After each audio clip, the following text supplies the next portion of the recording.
This story is not about technology alone, it is about power, who holds it and who is losing it.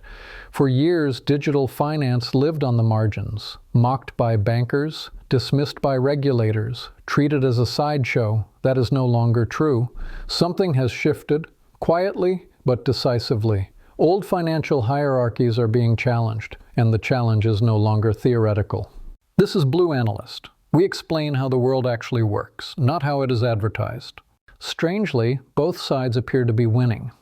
Traditional banks have enjoyed a strong year. Markets have risen, regulatory pressure has eased, confidence has returned. At the same time, crypto has surged back into relevance. Prices are higher, legal uncertainty has faded, institutional doors are opening. This is not a zero-sum moment yet. For now, both old finance and new finance are advancing, but they are advancing toward the same territory. Behind the optimism, banks are uneasy. For decades, they occupied a privileged position. They controlled access. They shaped rules. They sat closest to power.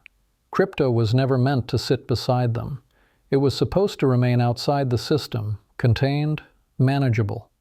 That assumption has begun to crack, not because banks are weak, but because exclusivity is disappearing.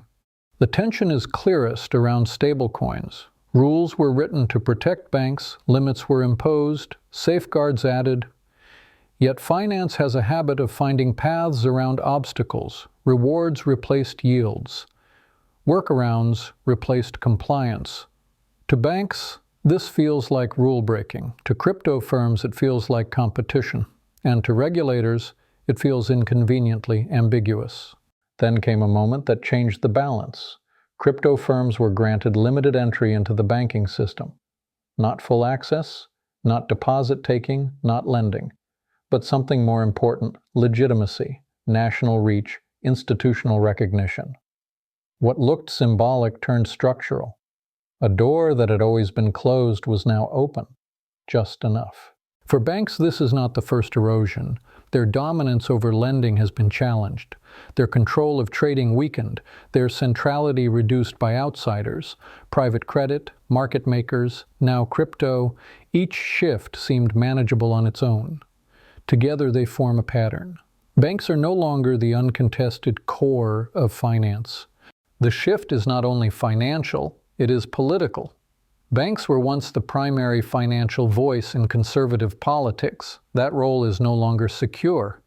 Crypto has found allies, money has followed attention, influence has been redistributed. Where banks once assumed outcomes, they now negotiate them. In response, banks have turned to unlikely partners, trade unions, policy groups, center-left lawmakers, not out of shared ideology but shared anxiety. Opposition to crypto has created coalitions that would have seemed unthinkable just years ago. Power once shifted rearranges loyalties. Even where power remains, control does not always follow.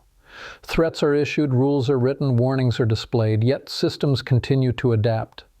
Money reroutes, influence slips, enforcement weakens at the margins. What once worked automatically now works only partially. What is emerging is not replacement, but fragmentation. Banks still matter, crypto still depends on the system, regulators still intervene, but no single actor dominates. Finance is becoming negotiated rather than commanded. This is not the end of banking, nor the triumph of crypto. It is the end of certainty and the beginning of a more contested financial order.